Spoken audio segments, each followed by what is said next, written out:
Olá, seja bem-vindo ao nosso segundo programa do Protagonista. Hoje temos Tiago Brito como convidado, jogador de futsal do Sporting Clube Braga e também da Seleção Nacional, a quem cumprimento já. Tiago, muito obrigado pela tua participação neste nosso segundo episódio. É uma honra e um privilégio ter-te aqui. Muito obrigado. Pronto, Afonso, vamos começar então? Sim. Tiago, queria-te começar por perguntar como foram os primeiros anos em Matosinhos, onde nasceste, também o primeiro contacto que tiveste com a modalidade, o futsal, e se também foi sempre o teu desporto predileto. Olá, muito boa tarde. Antes de mais é um gosto agradecer-vos o convite, muito lisonjeado. Eu acho que os primeiros passos em Matosinhos foi também um pouco pelo grupo de amigos e o clube da terra, que era a Associação Recreativa de Freixeiro. E todos nós fomos praticamente influenciados a jogar no clube da nossa freguesia, e foi uma ligação lógica, e até ao dia de hoje, desde os 8 anos que jogo federado até aos dias de hoje, continuo a prática sem interrupção. Pronto, assim disseste agora que fizeste a tua formação no Freixeiro. O que é que te marcou mais até chegares à equipa principal? Onde venceste um campeonato nacional sub-19 de futsal, não é? Sim, acho que vivi tempos completamente diferentes dos atuais. Eu acho que hoje em dia os atletas têm muito melhor formação em termos de horas, de qualidade de treino, e eu acho que principalmente há 15 anos atrás, 20, quando eu jogava na formação, eu acho que existia muito mais jogo de rua, que acho que é uma lacuna hoje em dia, que os miúdos hoje pouco têm, esse tal futebol de rua que ajuda a criar a imprevisibilidade em alguns momentos do jogo, essa técnica apurada que hoje em dia é escassa de ver. Foi essa formação de rua, acho que é o segredo para um dos patamares atingidos atualmente. Acho que hoje em dia acho que isso é como já disse, uma lacuna muito grande do desportista atual. Claro, tem outras benesses muito grandes que também eu não tinha antigamente, mas que hoje existe. A preparação do atleta, a preocupação com a alimentação, com o sono, com o trabalho o culto do corpo. Acho que esse todo o trabalho hoje em dia, o atleta é muito mais consciencializado com esses aspectos, que no meu tempo isso não existia. Mas lá está, hoje em dia existem umas coisas, antigamente não, e vice-versa. Mas acho que esse futebol de rua era sem dúvida um aspecto muito importante que nós tínhamos na altura, e eu vejo isso como a característica mais importante do atleta antigamente, fazendo uma relação para o atleta atual. Os títulos de formação, eu fazendo uma comparação para o momento atual também, eu acho que é algo que não nos marca muito, porque não temos bem noção ainda da diferença que existe de competitividade para um escalão de formação e para um contexto atual, por exemplo, de uma liga placar 100% profissional. Ou seja, são realidades completamente opostas, mas claro, a felicidade há 15 anos de ganhar um título de sub-17 ou sub-19 não vos garanto que é a mesma de ter sido campeão do mundo em 2021 na Lituânia. Muito bem, nós lá chegaremos, falaremos também da seleção, claro. Queria também perguntar, tu neste processo de Freixeiro, depois de chegares à equipa principal, na época 12-13, transferes-te para a Rússia, onde ficas um ano. Queria-te perguntar como foi este processo de adaptação a um novo país, uma nova língua. Acredito que não tenha sido muito fácil. O que é que tens a dizer sobre isso? Olha, eu acho que sinceramente foi o grande degrau qualitativo e humano que me levou aos patamares de hoje em dia, foi tomar essa decisão em ter aceito a proposta de ir para a Rússia. Foi um desafio enorme, como devem calcular, mas em termos desportivos foi fantástico. Tive uma evolução gigante, porque fui para uma liga muito mais competitiva que a portuguesa naquele momento, onde eu tive que, dizendo por palavras grossas, desenrascar de qualquer situação, não só na vida como em campo, porque apesar de termos tradutor e todas as condições necessárias, mas são sempre situações que por vezes não conseguimos resolver no momento, toda essa capacidade de tentarmos resolver a situação à nossa maneira, sem termos o suporte de alguém. Acho que isso foi uma vantagem enorme e uma necessidade de evolução também que eu precisaria de sair da minha zona de conforto. Acho que chegou no momento certo. Contextualizando, nós em 2012 aconteceu o Mundial da Tailândia e havia as equipas russas, que sempre tiveram muitas posses económicas, vinham para Portugal fazer estágios de preparação enquanto as seleções estavam no Campeonato do Mundo. Então vieram a Portugal, uma das equipas veio a Portugal fazer um estágio e realizou um jogo de treino contra o Freixeiro, onde eu estava na equipa sénior.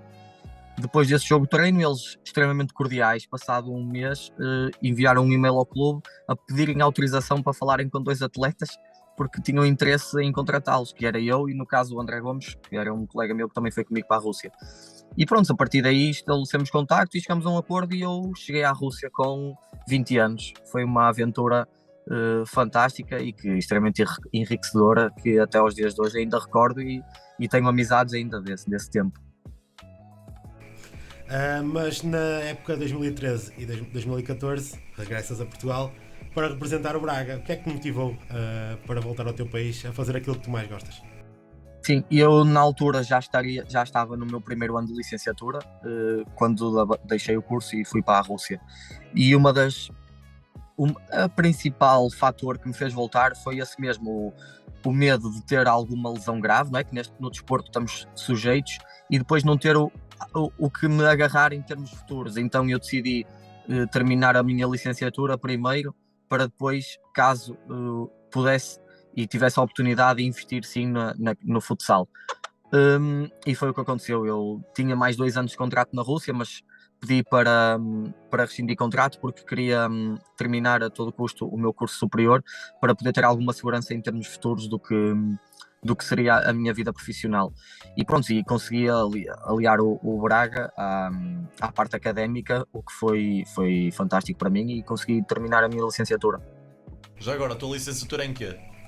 Também para os nossos ouvintes estarem um bocadinho a par. Desporto e Educação Física, tirei-o no ISMAI. Boa. Mais um exemplo de um jogador profissional que consegue juntar os estudos também ao desporto.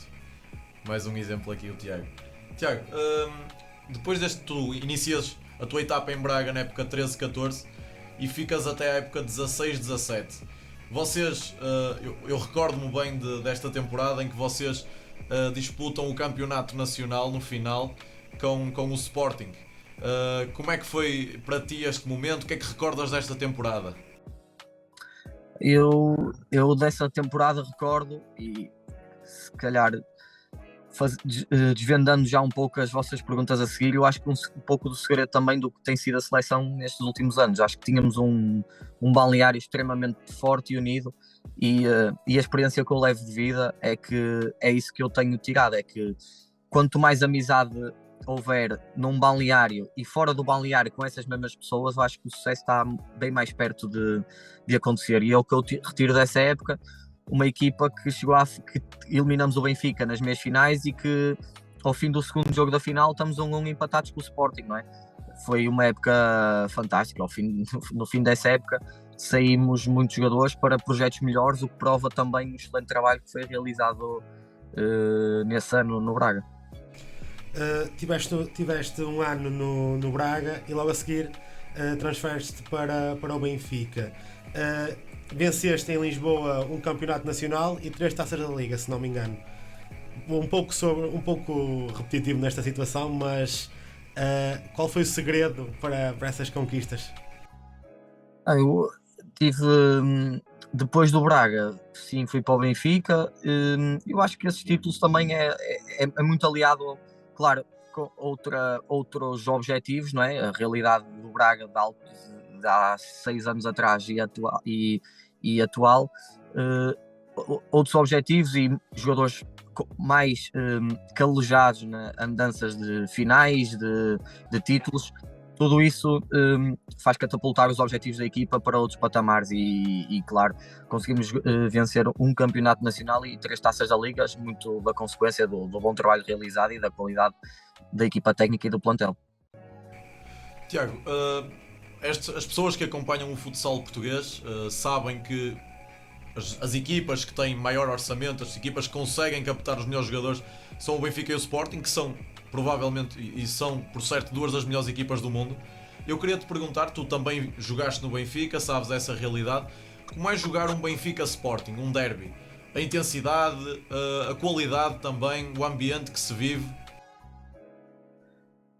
Eu vou ser sincero, eu acho que atualmente jogar um Benfica Sporting ultrapassa jogar um jogo de seleção importante, porque o ambiente, a envolvência, a semana que antecede o jogo é tão intensa que é difícil explicar. Quando hoje em dia, vocês já tenham ouvido que dizem que é o melhor derby do mundo. É mesmo o melhor derby do mundo. Eu não tenho a mínima dúvida que atualmente o Benfica Sporting seja o jogo de futsal no mundo que mais envolve sentimento, que mais envolve qualidade, porque hoje em dia o Benfica Sporting tem os melhores jogadores do mundo, né? Porque passamos anos e anos a dizer que a Liga Espanhola era a melhor, e atenção, verdade, eu concordando com isso. Mas hoje em dia os atuais campeões do mundo e da Europa estão no Benfica e no Sporting. Ou seja, acho que também temos que puxar um bocadinho a brasa à nossa sardinha e valorizar o bom atleta português que nós temos, porque a maioria deles estão no Benfica e no Sporting, onde eu já tive, atualmente não.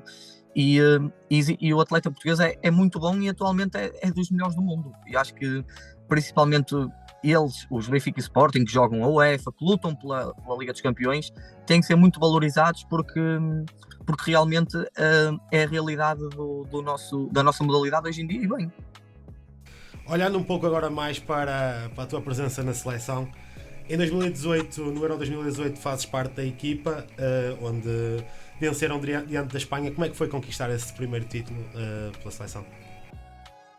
Eu acho que esse foi o mais especial de todos, por ser o primeiro. Foi, acho que até a 2018, até nós próprios jogadores, na verdade, acho que era um pouco uma utopia Portugal ganhar um europeu, um mundial, o que quer que seja, porque a vantagem em campo, apesar de nós não acharmos que fosse tão grande da Espanha, mas no papel, na teoria, na opinião, toda a gente dizia que a Espanha era tão mais forte do que nós, que quase que era uma utopia para os jogadores vencer uma competição dessas.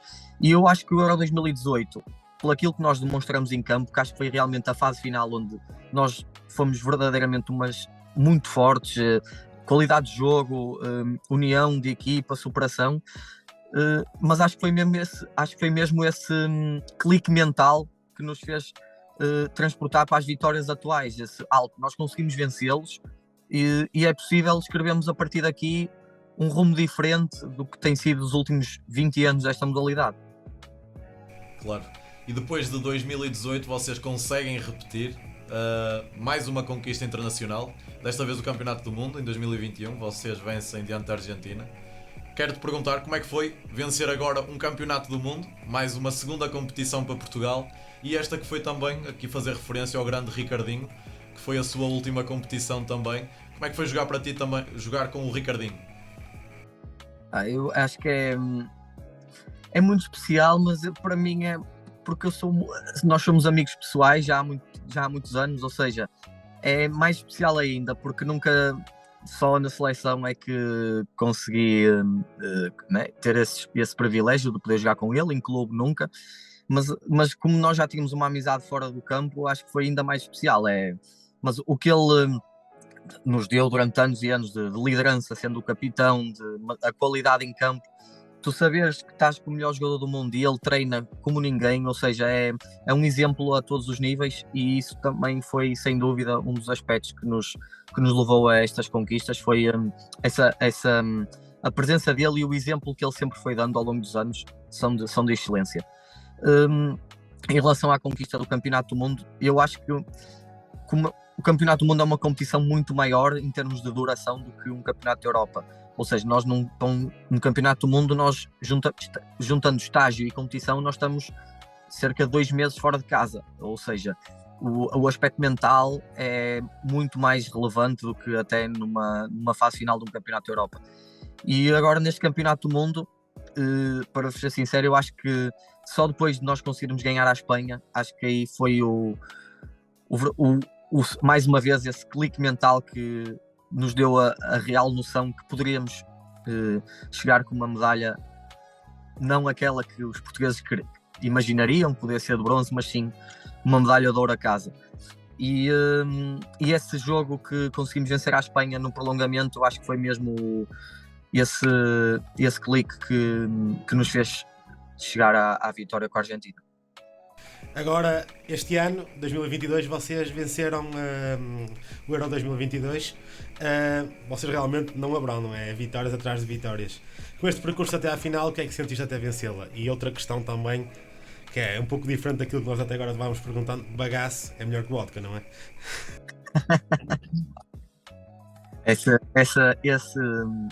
Essa cartolina ficou marcada. Vai ficar marcada. E para vos dizer que não tem mal nenhum à parte, é o André Sousa que a tem em casa. Hein? Por isso, um dia que se o entrevistarem, peçam-lhe a cartolina que ele mostra-vos. Pronto. E respondendo à questão em relação a este Euro, eu acho que nós neste Euro estávamos muito bem entrosados. Eu acho que senti uma equipa muito, muito confiante ao longo de toda a competição e acho que fomos uns justos vencedores, porque também defrontamos as melhores equipas em prova, tanto a Espanha na meia-final, depois a Rússia na final. Superamos sempre muito bem todos os adversários que tivemos pela frente e acho que fomos uns justíssimos vencedores. Boa. Tiago, fazer aqui um apanhado geral das vossas conquistas. O que é que diferencia para ti este grupo de outros grupos da seleção e qual é o papel que o selecionador Jorge Brás tem nestas conquistas? Eu acho que as duas perguntas que tu fazes eu vou respondê-las com a mesma resposta, porque não consigo dissociar o Mr. Brás de tudo isso, porque acho que, como outros colegas meus também já disseram em outras entrevistas, em outros momentos, existe um antes-Brás na seleção e um pós-Brás. E eu acho que e é factual, porque a parte humana que o Brás transmite aos atletas é na realidade aquilo que ele é mesmo como pessoa, ou seja, não existe aquela entrevista que ele dá onde diz assim: hoje Portugal é melhor e tem que demonstrá-lo em campo, e ele transmite exatamente isso para os jogadores e sente-o. Não dá aquela entrevista só para a comunicação social e depois para dentro existe outra mensagem. O que o Brás transmite é exatamente aquilo que ele é, e essa forma genuína dele ser é na realidade o segredo da seleção nacional, porque o sentimento que ele transmite ao jogador não existe, não há maldade, ou seja, um exemplo: hoje jogaste menos tempo porque não era o jogo indicado para ti. Se calhar isso é uma desculpa que vocês já ouviram, né, em conferências de imprensa dos jogadores, e ele não é capaz de dizer isso a um jogador, porque sabe que isso não é a resposta verdadeira que ele está a sentir. Olha, hoje não jogaste porque não treinaste bem durante a semana, porque não fizeste isto. Ou seja, o Brás é uma pessoa muito direta e sincera, e isso é a grande vantagem. O ponto humano dele é o que ele está muito à frente de todos os outros. É o que dita este trajeto vitorioso que o Brás tem desde 2010 até ao dia de hoje. Essa transformação de grupo também que ele teve, não é? Ou seja, ele mudou o grupo da seleção, moldou a forma dele trabalhar e, claro, tem todo o mérito nesse trabalho. Claro que sim, claro que sim. Voltando ao futsal por equipas, voltaste ao Braga na época 21-22, já vais na segunda época. Queria-te perguntar como é que vês o plantel da equipa do Braga esta época e quais são os objetivos que vocês têm em vista? Eu acho que o Braga esta época, e agradecendo naturalmente ao presidente António Salvador, porque é uma aposta clara na modalidade, e eu vejo o Braga um plantel mais equilibrado, claro, da época anterior, e os objetivos passam por ficar nos 4 primeiros classificados e jogar as meias finais do play-off, onde vamos tentar, como é lógico, sabemos do poderio natural do Benfica e do Sporting. Calharemos numa meia-final, muito provavelmente com um dos dois, ou melhor, teremos que fazer para que isso aconteça, mas sabemos da dificuldade, mas dentro do campo, se uma equipa estiver muito focada e a remar para o mesmo lado, acho que é meio caminho andado para vencer qualquer equipa. Tocaste aí num ponto interessante, o facto do Benfica e do Sporting serem aqui as duas grandes potências do campeonato português de futsal. Eu queria te perguntar como é que vês a atualidade do futsal português, nível de qualidade e competitividade da liga, placar, e o que é preciso para que outros clubes possam aparecer para se testarem a um nível de Benfica e Sporting? Sim, eu atualmente, sinceramente, eu vejo a Liga Placard como... Eu não sei problema dizer, eu acho que é a melhor liga do mundo atualmente. Eu não, o Benfica e o Sporting hoje em dia, em termos factuais, têm muita dificuldade em golear, já. Ou seja, ganhar por 4, 5 gols de diferença. Há 4 anos era muito normal o Benfica e o Sporting golearem fim de semana após fim de semana. Eu acho que hoje em dia isso já não acontece com tanta naturalidade, porque também a discrepância de qualidade também já não é, o fosso já não está assim tão grande. Ou seja, existem equipas, estamos a falar de uma equipa, de uma liga, placar 90% profissional, equipas que treinam de manhã e tarde, jogadores que só vivem da modalidade. Eu acredito que há equipas que, em termos de unidades, a maioria das equipas tem o mesmo número de unidades de treino do Benfica e do Sporting. O Braga, Fundão, Luís Porto Salvo, Elétrico, Portimonense, equipas que toda a sua estrutura só trabalha para a equipa de futsal. Por isso acho que o caminho é esse. Toda esta reestruturação de campeonatos tem muito mérito, como é lógico, da Federação Portuguesa de Futebol. Também fez para que isso acontecesse, reduzindo o número de equipas, aumentando a competitividade. Por isso acho que o futuro acho que tende a continuar a ser risonho e mais competitivo. Claro, agora a entrada uma equipa nova, respondendo a essa questão, para se chegar perto por exemplo, de um Benfica ou de um Sporting, é cada vez mais difícil, porque são projetos consolidados, com a lei que temos dos formados localmente, obriga qualquer equipa a ter 7 formados localmente na ficha de jogo, porque de outra forma não poderá competir na Liga Placar, se não tiver 7 formados localmente. Ok, pronto.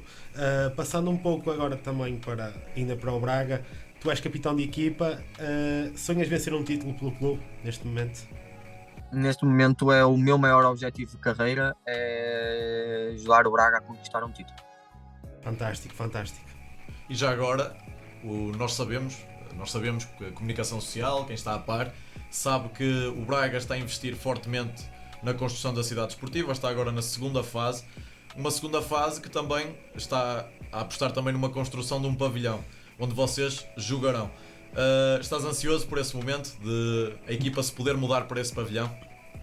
Muito ansioso, é algo que eu, na minha passagem anterior pelo Braga, antes de ir para o Benfica, já se falava dessa possibilidade, e até o meu vídeo de apresentação, quando eu voltei agora ao Braga, foi feito lá já numa fase ainda muito prematura da construção do pavilhão, mas ele já está na fase final. Creio que daqui a poucos meses já poderemos usufruir dele, e acho que vai ser uma vantagem muito grande quando passarmos para o nosso pavilhão, porque condições de ginásios mais atuais, balneário próprio, todas essas comodidades, acho que vão dar sempre uma ajuda extra na evolução da equipa na modalidade. Claro que sim, claro que sim. Para terminarmos aqui a entrevista com o Tiago, nós temos sempre a nossa pergunta da praxe do protagonista. Quem são os teus protagonistas principais, neste caso, tanto na tua vida pessoal, mas também na tua vida profissional?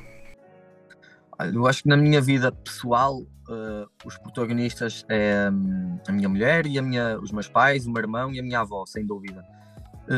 Na minha vida desportiva, ou seja, se eu tenho alguém em quem me inspiro, no caso, acho que eu sempre tive o Ricardinho como uma referência, porque a qualidade humana dele sempre foi extraordinária e nunca se deixou levar por ele ser eleito 6 vezes o melhor do mundo. Eu acho que isso é o verdadeiro exemplo de comportamento fora de campo, e que me faz, a cada troféu ganho, depois de ganhar um campeonato da Europa, depois de ganhar um campeonato do mundo, ter ainda mais noção do que devemos ser. É muito mais importante daquilo que temos que ser depois de ganhar do que antes de ganhar, e isso é a mensagem que eu levo para a vida. Tiago, agradecer-te a tua participação neste segundo episódio. Foi um prazer ter um jogador da tua qualidade, um campeão que tem ajudado a elevar o nome de Portugal por todo o mundo. Muito obrigado, desejo-te as maiores felicidades e até uma próxima oportunidade. Até uma próxima, Tiago.